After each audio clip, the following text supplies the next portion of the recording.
เมื่อดาวสวัสดีครับวันนี้มากับช่องกินกับผมเชื่อพอโอ้เราเต้างอนเอากับฮันนอมเซมแล้วนะได้กำกรอบนะจ่ายน้ำยาปลาตีนไก่ครับขนมจีนแซ่บๆครับมากินด้วยกันครับเพื่อนๆแล้วมีผักเนี่ยใส่มาเต็มถาดเลยครับเจ้านังไม่หมดแท้เราถ้าเจ้าน้องมุเชียเราในมาดาวนะฮะอยากจ่าย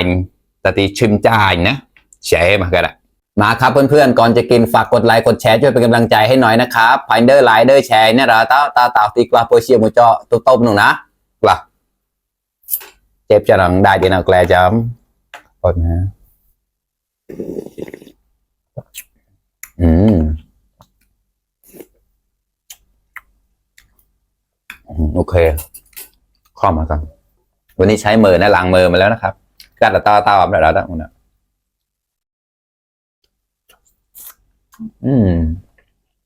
รอครับ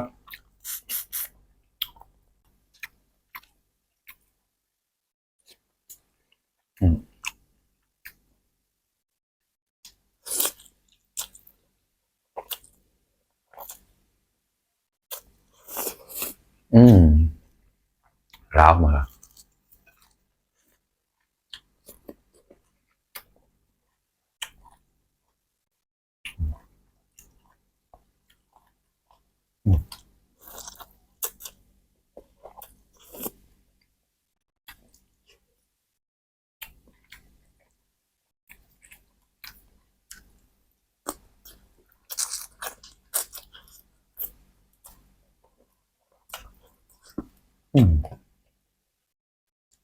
รอเขาฮะ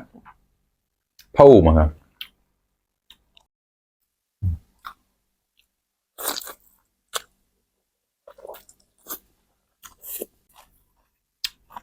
อันนี้หวานใบมังลักครับนี่เลย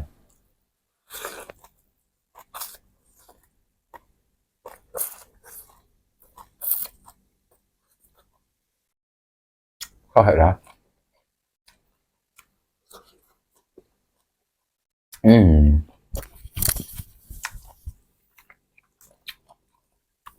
สดได้เนี่ย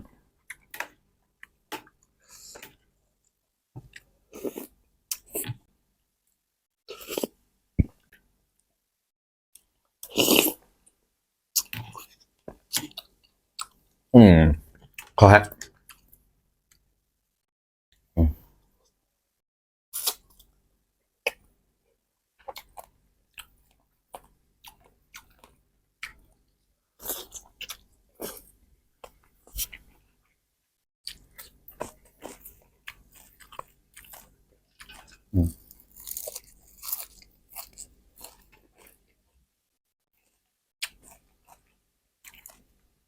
เนื้อเบาเปล่าถั่วเงาะ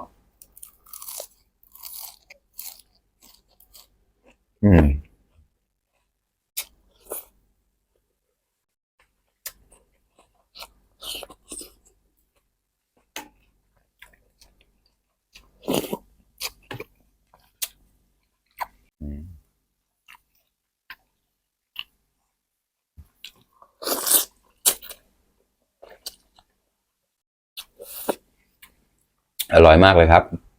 แซ่บ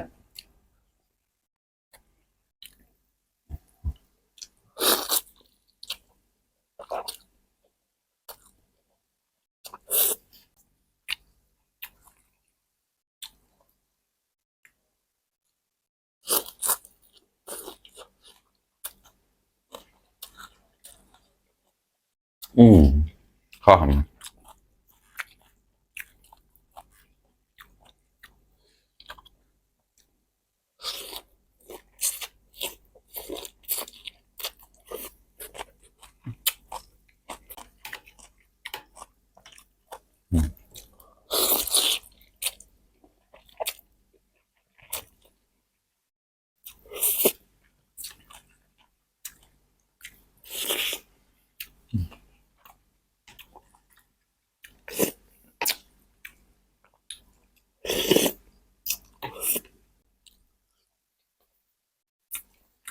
น้ำยาปลาต้องใส่ตีนไก่ด้วยถึงจะอร่อยฮะ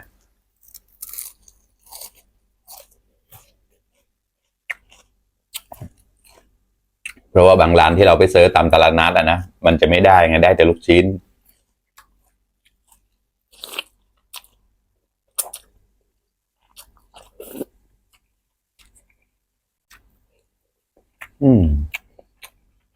รักมากเลย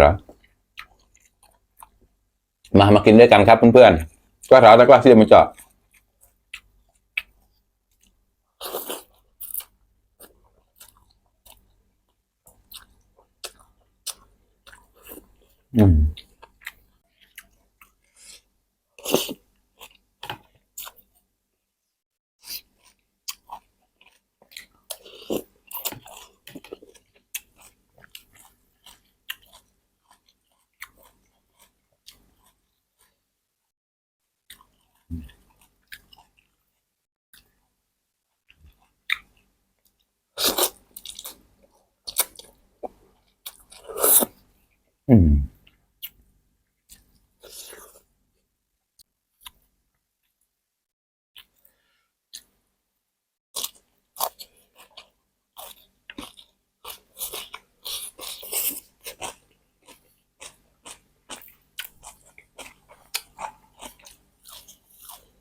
เข้ากันอร่อยมากเลยครับ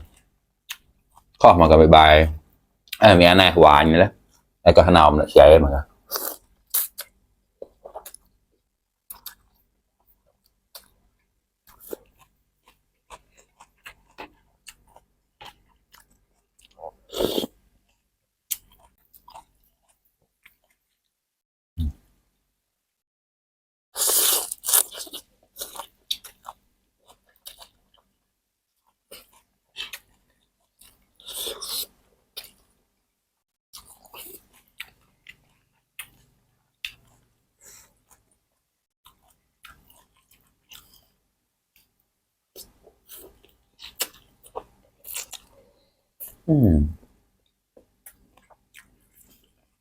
ฮัลโหลแต่พ่ออู๋มันเลยข้อมากับละลายในปากเลยครับเปื่อยดีมากครับ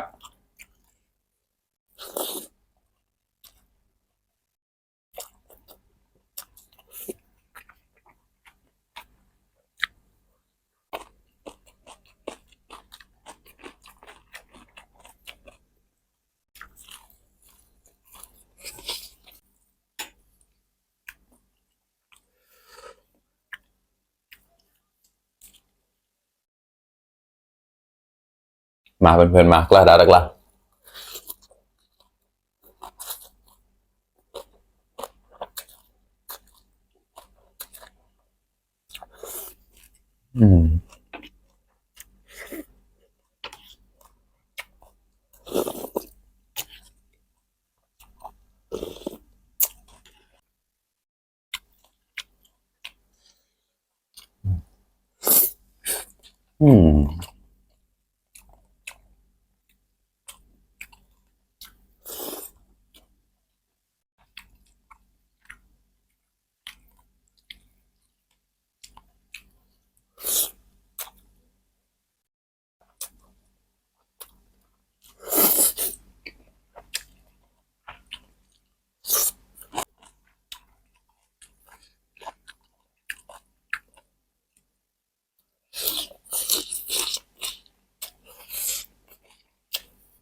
โอเคครับเพื่อนๆอิ่มอีกหนึ่งมื้อแล้วครับ